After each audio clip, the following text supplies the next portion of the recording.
Hello guys, welcome po. So may tatanong tayo ngayon Ngayon itatanong natin kung may iba na ba tong person mo or takot lang ba siyang harapin yung kanyang nararamdaman dito. So tingnan natin kung may iba na ba siya o natatakot lang siyang harapin yung kanyang nararamdaman. So be open-minded ha, hindi halos lahat ay makaka-resonate. Thank you nga po pala sa mga nagsusubscribe, sa mga bumabalik. Maraming pong salamat. So, may iba na ba siya or takot lang harapin yung kanyang feelings?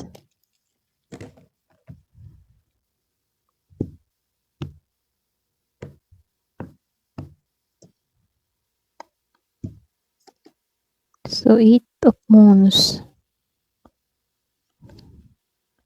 Sword, 7 of Swords, the Hangman, reverse. So, dito, meron nung nakitang Virgo, Taurus, Capricorn, Gemini, Libra, and Aquarius.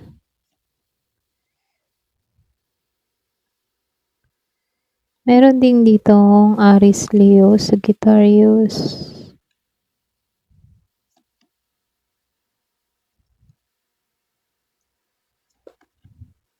So, meron din ako nakikitang Scorpio, Cancer, and Pisces ha. Halos lahat naman andito. Malakas si Pisces, si Leo.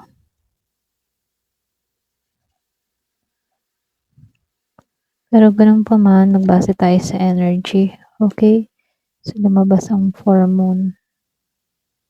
Ayan, so start na tayo.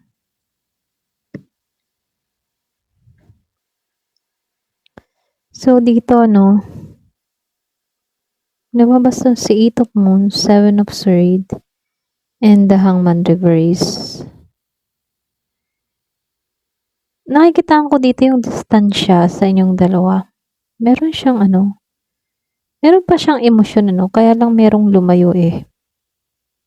Para bang meron siyang hinanap dito na ibang direksyon para sa kanyang damdamin, okay? Sa sarili niyang damdamin. Parang inuna muna niya yung sarili niya dito. Or pwede rin energy mo to, para bang kahit masakit, kailangan lumayo. Nakikitaan ko dito merong emotional na tao na lumayo para unahin yung sarili.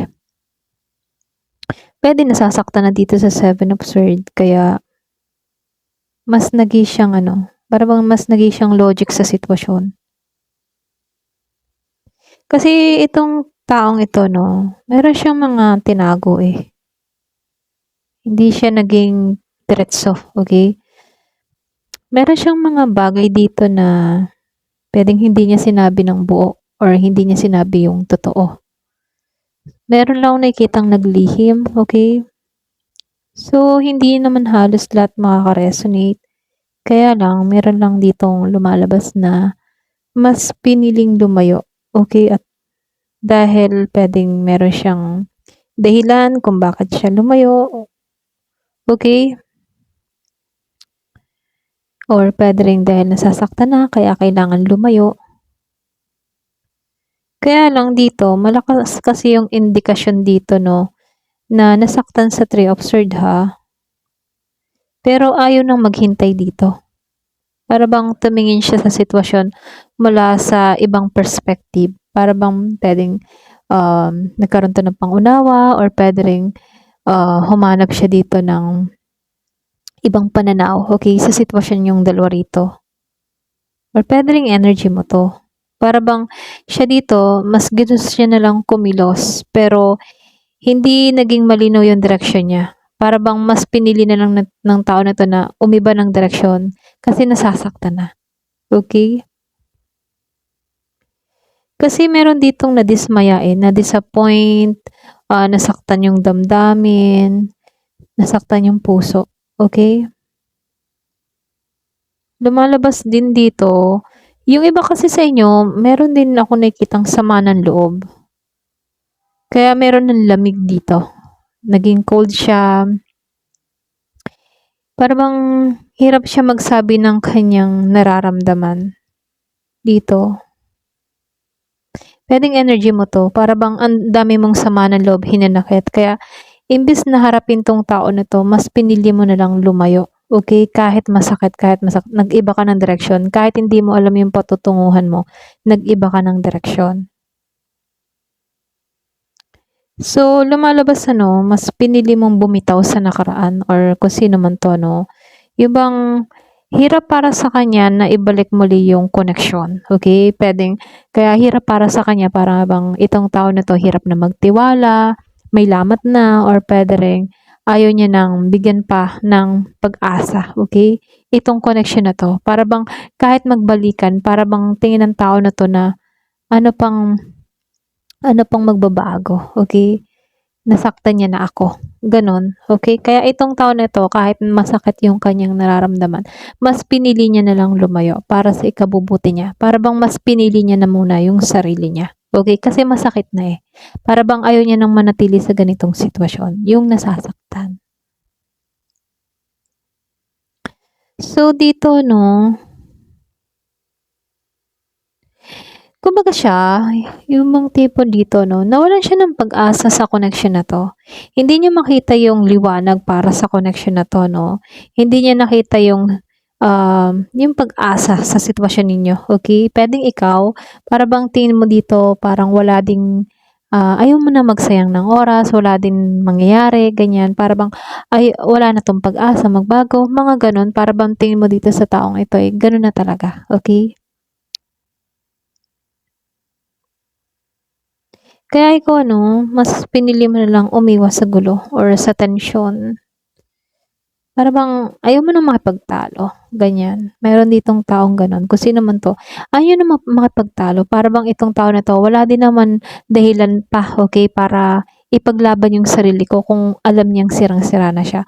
Puwedeng yung person mo ayaw niya ng makipagtalo sa'yo kasi puwedeng sarado na rin yung isip mo dito, or puwede ring isa sa inyo, okey? Kumbaga itong tao na 'to ayaw niya na bagang ipagtanggol pa yung sarili niya, kasi gano'n din naman yung tingin sa kanya, okey? Pero dito 'no, mahina kasi yung ano niya, loob niya dito. Mababa ba yung confident niya. May time na nahihirapan din 'tong tao na kontrolin yung kanyang emosyon. Okey, kung siya yung tipo ng tao na madaling mag-init ang ulo, hindi niya kasi kayang maipahayag yung kanyang damdamin, okey? Kaya itong tao na 'to mas nagiging siyang parang impulsive or agresibo, okey? Basta masabi niya lang yung gusto niya kasi nasasaktan siya, eh, okey?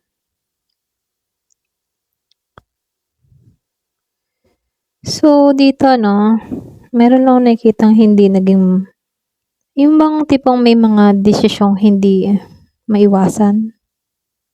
Pero ngayon kasi para bang, merong naliliwanagan, okey? Para bang nakikita niya na yung katotohanan. Para bang meron siyang napagtanto-tanto, gano'n, may na-realize, ganyan.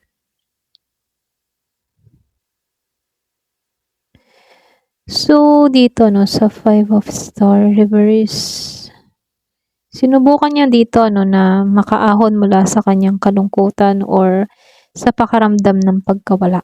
Sinubukan ng tao na 'to na yung bang tulungan yung sarili, ganyan. Kaya lang dito 'no, alam mo yon, yung tipo na meron ditong tao na kulang sa aksyon, kulang sa malinaw na plano, hindi siya nag-message, ganyan. Kulang sa mensahe. Kaya yung iba sa inyo puwedeng lumayo ka kasi kita mo naman, halimbawa, for example, ikaw gusto mo magkaayos pa kayo. Pero itong tao na 'to hindi mo makita yung cooperative sa connection ninyo, parang nagsawa ka na lamang din, okey? Pero dito 'no, meron lang kasi akong nakikitang hindi palantad yung iba sa inyo, yung lihim ng taong ito. Para bang meron lang akong nakikitang hindi hindi pinakinggan yung kanyang sariling intuition.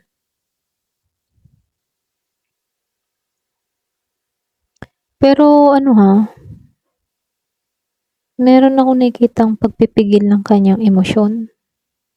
Para bang hindi niya maipahayag yung kanyang emosyon ng maayos yung kanyang tunay na nararamdaman.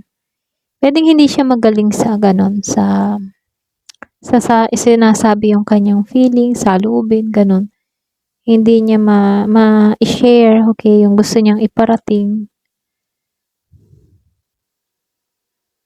Pagod na, eh. Para bang napagod na ng ipaglaban 'to. Para bang napagod na lang siyang ipagtanggol yung kanyang sarili sa sitwasyon na 'to. Yung iba naman sa inyo naging sarado na lang ang kaisipan dito. Pero may time nag-iisip naman din ng malalim. Kaya lang hindi niya kasi makita yung opportunity sa hinaharap mula sa taong ito. Kumbaga ano, meron lang akong nakikitang nalilito. Okay, nalilito siya. Kaya tinago na lang yung kanyang emosyon. Para bang meron kasing sugat dito eh. Nasugatan yung damdamin. Kaya nagkaroon ng emotional withdrawal. Kaysa, alam mo yun, linawin yung kanyang sitwasyon dito, mas nagkaroon ng emotional withdrawal. Para bang, marami kasi yung card dito na nagsasabing, alam mo yun, may mga bagay siyang hindi inaamin. Marami siyang mga sinikreto. Meron tong mga pinagdadaanan, disappointment ha. Kumbaga, kaya naging, kaya naging sarado yung kanyang emosyon, naguguluhan sa kanyang nararamdaman. Pero kung tatanungin kung may iba na siya, hindi hindi lumalabas dito eh. Kumbaga, mas nangingibabaw dito yung tinatagong emosyon. Kasi merong nasaktan or nasasaktan, okay? At tila umiwas na lang tong tao na to na harapin ba yun ng direkta yung kanyang nararamdaman, okay? So, ito lang nakikita ko, mas umiwas na lang siya, ganun. Para walang ingay, walang gulo, walang talo, ganun. Dahil marami siyang tinago, tuklasin natin kung sasagutin tayo. Ano ba yung talaga niyang tinatagong nararamdaman sa'yo? So, kukuha na lang tayo ng 5, okay? So, hindi ko na siya babalasahin, kuha na lang agad tayo. So, ano ba talaga yung tinatago niyang nararamdaman sa'yo? Kung sasabihin, 1, 2, 3, 4, 5,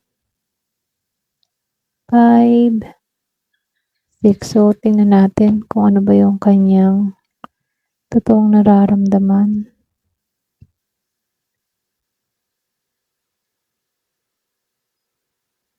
Okay. So, lumabas si Queen of Air, yung tinatago niya dito, para ba siyang meron siyang hindi siya magaling hindi ba siya magaling sa confrontation, hindi siya magaling magsalita about sa kanyang feelings, ito lang nakikita ko dito. Kaya, hindi siya nagsalita sa'yo dahil hindi siya magaling magsabi ng direkta, okay? Posible, pinipigilan ng tao na 'to yung kanyang sarili. Kasi siya yung klase ng tao na naguguluhan siya sa kanyang nararamdaman. Naguguluhan siya kung paano ba ipahayag yung kanyang damdamin. Okay? Pero dito sa temperance, gusto naman niyang gustuhin naman niyang parang balansehin, okay? Yung gusto niya maging maayos din yung takbo ng sitwasyon niya rito. Kasi kalmado naman yung card niya dito, no? Kaya lang, nagnanais to ba na ayusin or pag-isahin, okay? Matapos na yung gulo, ganyan. Yun yung gusto niya mangyari.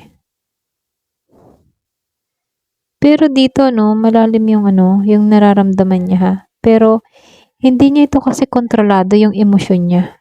Hindi niya ito inilalabas ng maayos, okay? Kumbaga, madalas ito ng card ng taong marami bang nararamdaman pero tinatago talaga. So, hindi masabi ng card dito, parang talagang malalim tong tao na to once na nagtago ng kanyang emosyon. Pero dito, ito sa the world, maaaring tinitingnan niya yung connection niyo bilang isang isang mahalagang bahagi ng kanyang karanasan, gano'n. May natutunan siyang mahalaga rito. Pero pagdating sa'yo 'no, meron siyang insecurity, para bang puwedeng na-insecure siya sa confident mo. Posible din hindi siya ganap na comfortable sa kanyang sarili or sa sitwasyon niya ngayon ano, ganyan. Puwedeng ikaw mas ano ka ngayon, mas angat ka sa kanya, gano'n. Pero itong taong ito 'no, nasa point siya ng pagdedesisyon. May bagay sa kanya na hindi pa niya pinipiling harapin harapin ng buo yung sitwasyon ninyo. Para bang meron ditong pagpipigil, hindi siya makapagdesisyon ng malinaw, okey? May atubili pa, okey? Nag-aalinlangan pa, gano'n. So, lumalabas ano, talagang mapagpigil 'to ng emosyon, ito lang nakikita ko. So, hindi sinabi dito kung ano ba talaga yung totoo niyang nararamdaman. Base lang sa card ano, pinipigilan niya lang yung kanyang emosyon. Pero kung makikita mo dito, mukhang meron rin siyang nararamdaman na kalituhan, okey? Takot, okey, puwedeng yun yung tinatago niya, yung takot niya. Takot siya na makita mo kung paano siya mahina, gano'n. Kaya may pag-aalinlangan siya dito. Kaya lang itong taong ito 'no, hindi naman siya puro negatibo, okey? Pagdating sa connection ninyo 'no, hindi naman gano'n yung tingin niya. Kaya lang dito kasi lumalabas ano, meron lang dito nagsasabi na hindi pa siya bukas or desidido sa connection na 'to, okey? Kasi sa madaling salita 'no, meron siyang emosyon pero mas nangingibabaw kasi yung pagpipigil, okey? Pag-iingat gano'n, nag-iingat siya at nag-iisip kaysa magpakita ng tunay na nararamdaman. Nag-iingat siya, talagang nag-iingat siya dito. Hindi siya yung basta-basta na kikilos agad sa'yo, hindi gano'n. Mas nakikitaan ko dito yung pag-iingat ng taong ito, okey? Ayun, hanggang dito na lamang po. Thank you for watching. Love and peace.